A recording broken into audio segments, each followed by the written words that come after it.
Hello and welcome back. The premise at FM23 Roleplay is that we create a 15-year-old American kid in the FM23 editor. We give him a 200 potential rating and we follow him throughout his career. We will not be coaching any club. We will not be interfering by using the in-game editor. Our test subject, Henry Marshall, is now 16 years old and he starts for St. Louis City, an expansion MLS team. But can he do better? Let's tell his story. It is now October 2023, and we are ready to begin the MLS Cup playoffs, where number 4 St. Louis City is ready to face number 5 Houston Dynamo at their home in the Western Conference opening round. Henry Marshall has just recovered from an ankle injury, and he is looking very much forward to this game, which might be their only game at St. Louis during these playoffs. If St. Louis City wins, they'll have to go to Utah and take on the number 1 team in the Western Conference, the semifinals, Real Salt Lake. We will play these games off camera, and we will see how well St. Louis City does in their first ever march to an MLS Cup in the 2023 playoffs.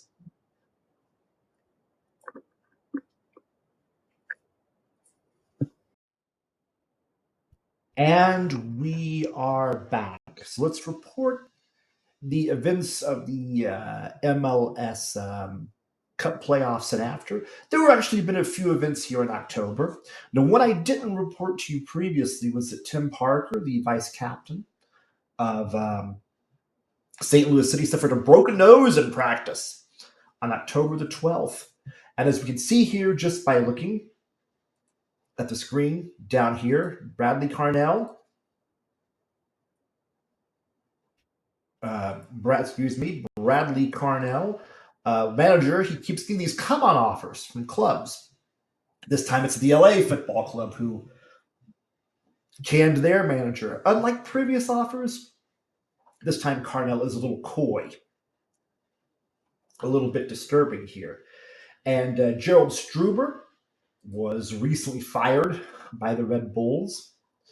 You see them talking about his job. Yep, Struber was just one more opening in the MLS collection of coaching roadkill.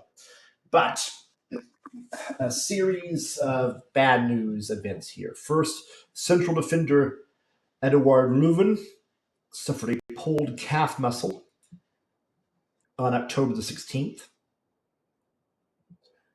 And this prognosis is that Leuven would be out for about 3 weeks. He would certainly miss that game against Houston. Then, I can find it here, Roman Berkey. He has a twisted ankle. Re-injured the same ankle, undoubtedly, that he hurt in September. He will probably be out for 4 weeks and probably the entire playoffs. And when you look at this little fight here about W. Perry, a fight with Coach Bradley Carnell, and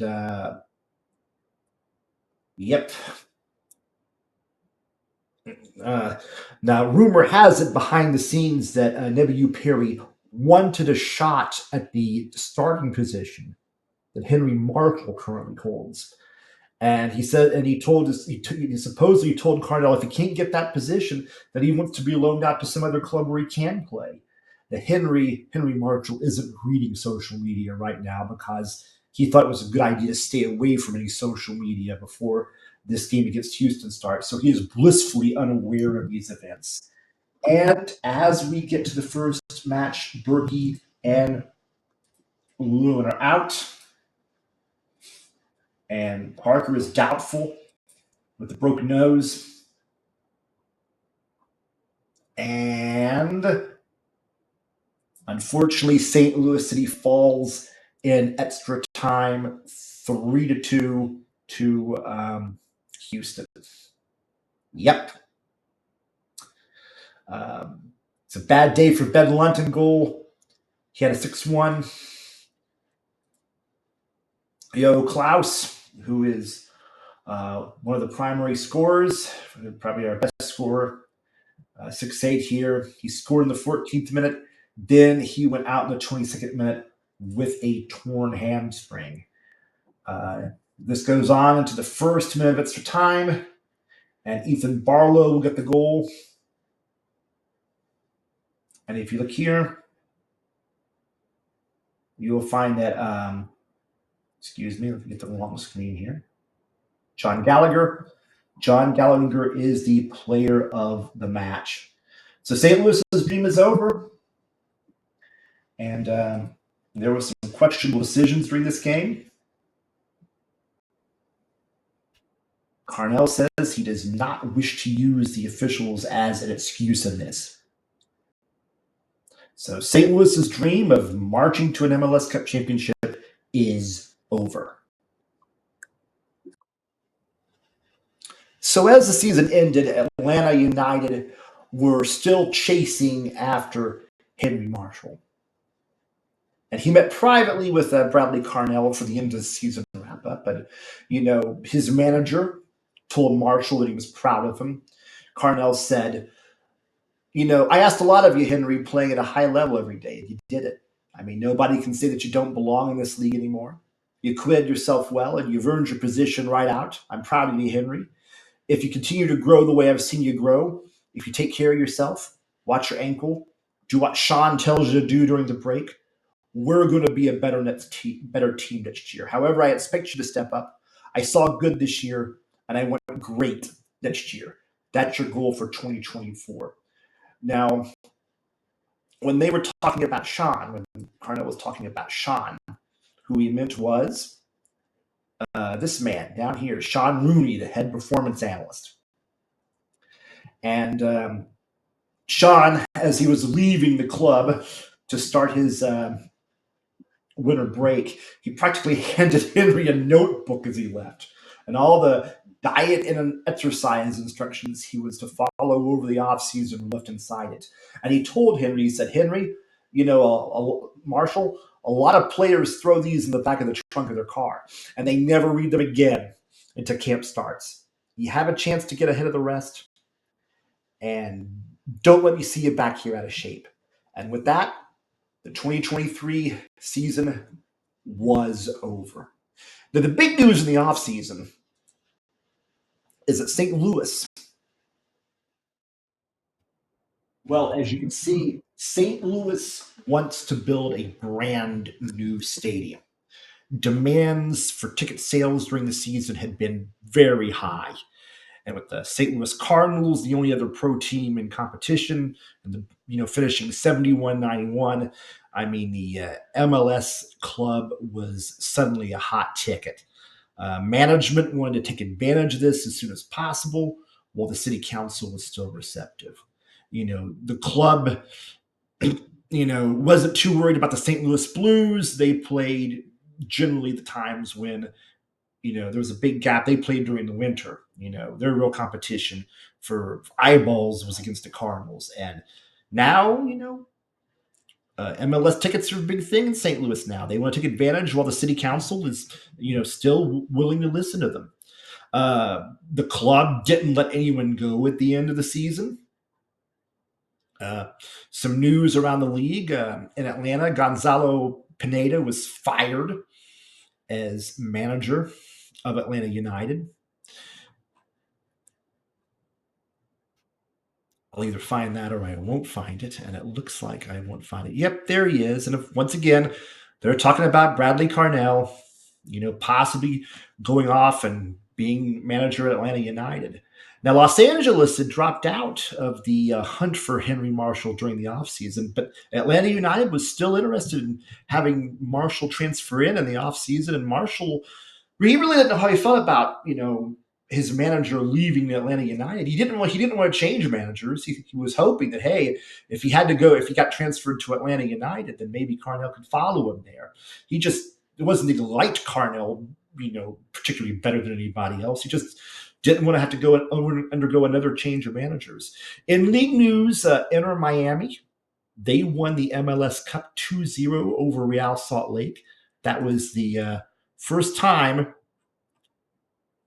that there it is, the first time that they had ever won a MLS Cup whatsoever.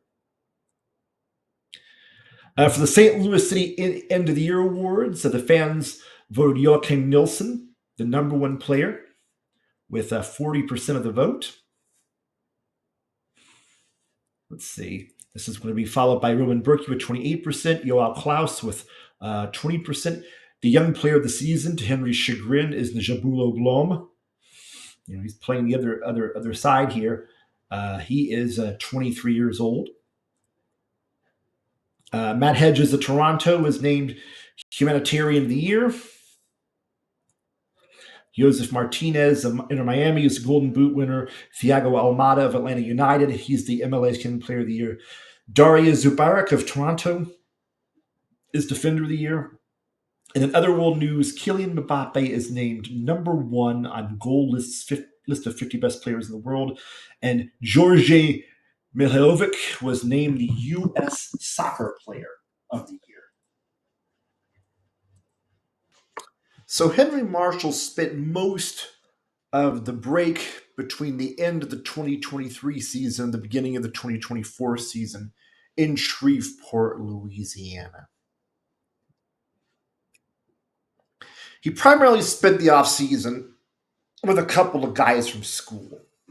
It seemed that his that his high school soccer team from his freshman year in high school had kind of winnowed out. Some guys had left the team, one guy had transferred schools, and the other guys just weren't available or had, other groups of friends that they preferred to spend time with. He basically spent the off season with a couple of guys from school. He went to some parties with kids his age at age 17. After all, on the 21st of November, he became a 17-year-old. But he felt like a stranger among kids of his age. He spent a lot of his time texting with Jonathan, his friend Jonathan Wynn, the son of the host family that he lived with in St. Louis. He remembers going to a Halloween party that one of his friends from Loyola College Prep invited him to. He met a girl there called Spooky Witch Girl. Here's a picture of Spooky Witch Girl. And he thought that, they were hitting it off. He was as interested in girls as any, 17-year-old straight American male was. He was actually quite horny, but there were just simply no way he could take advantage of it. He just wasn't around young women for the most part. Oh, there were young women, who would occasionally wink at him, and if they knew that he was a soccer player, they probably would have thrown themselves at him, but he couldn't hang around with the men on the team. He had heard men on the team talk about pickups with, various women at bars with groupies, and he didn't have access to any of that. So he was quite happy to meet Spooky Witch Girl. And furthermore, Spooky Witch Girl went to Loyola College Prep, so they already had something in common. Now, granted, she was 1 year behind him and he only stayed there 1 year, but, she was kind of familiar with who he was, so they had a few things to talk about. And then she started talking about, her plans for college as a sophomore. And she was already going to read, War and Peace, and she was going to read Hannah Arendt, and she was, going to read Solzhenitsyn, and it was a stack of books that would have constipated an intellectual. This girl was driven. She was driven toward academics the same way that he was driven toward football. And he realized that he just didn't have anything in common with this girl at all. And he just, he didn't feel horny anymore. Now he just felt disappointed and sad. He was not quite a man, not a kid, not a high school kid, not really an adult MS player. He was, he lived with a host family.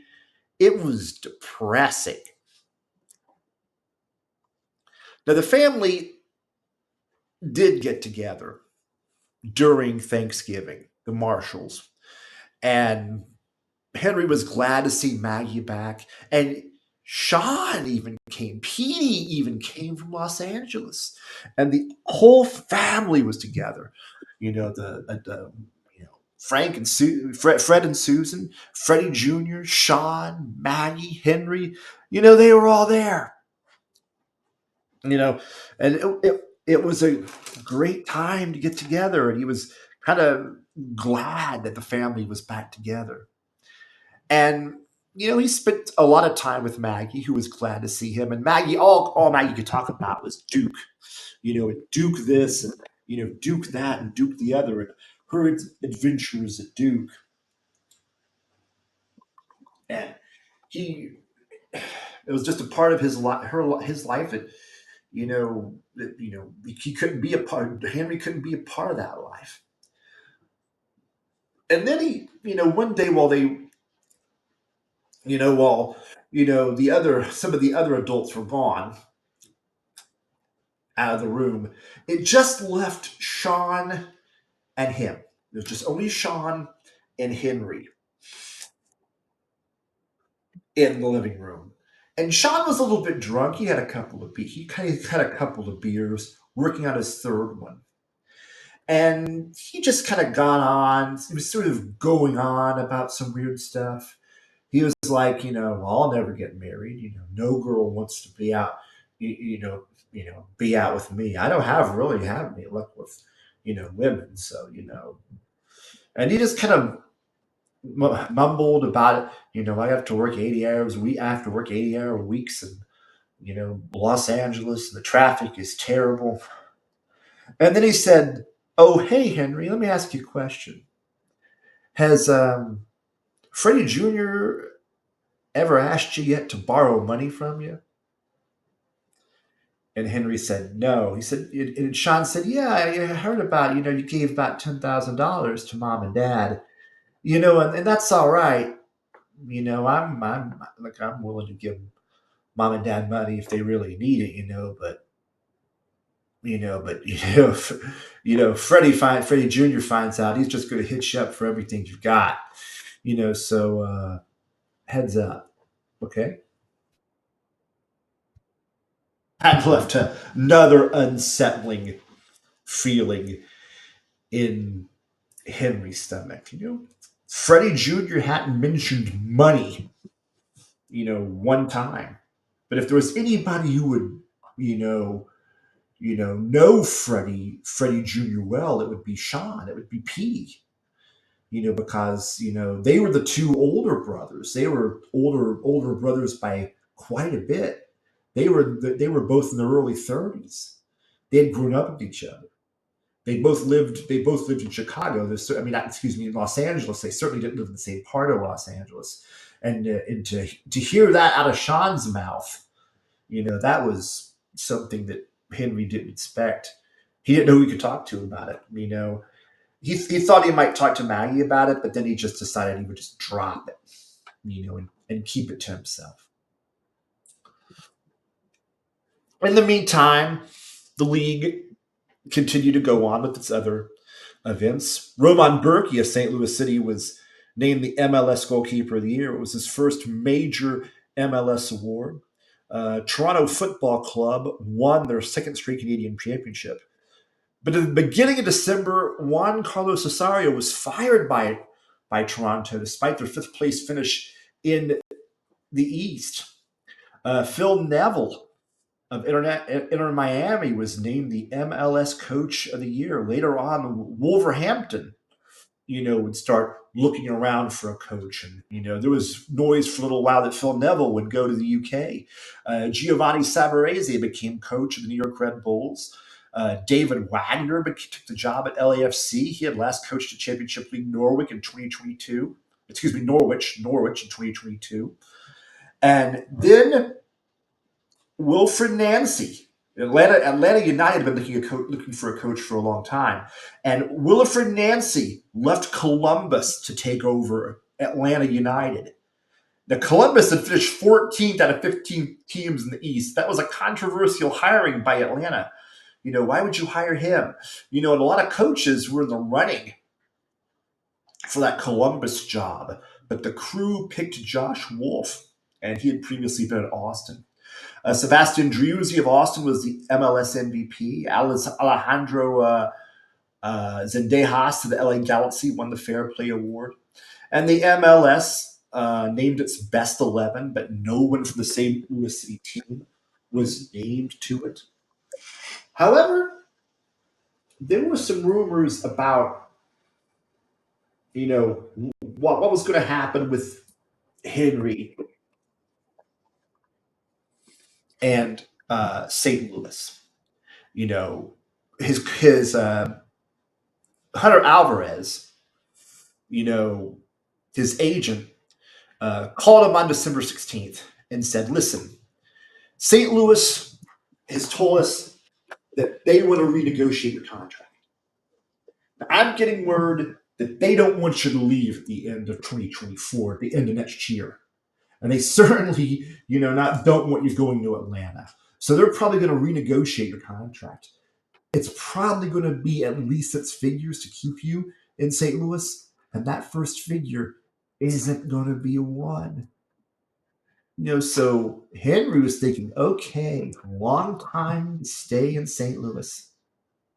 He could think of living in St. Louis. Then he got the news right here.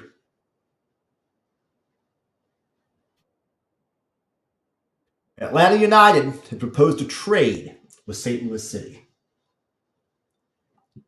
They were offering $825,000 from the general allocation money, plus LAFC's first-round draft pick in 2026 Super Draft, and their 15th pick in the upcoming Super Draft in the second round to complete the trade.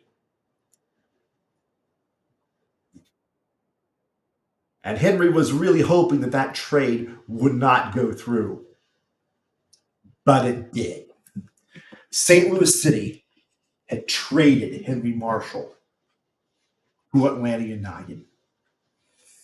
St. Louis City got money. You got LAFC's first-round pick. They got another first-round pick. And Henry, to say the least, was shocked. This was going to be his third team in 3 years. He was going to say goodbye to the Winds. He was going to say goodbye to his new best friend, Jonathan. He was going to have to relocate. He was going to have to get all of his stuff back. Of course, the team reached out to him. St. Louis reached out to him.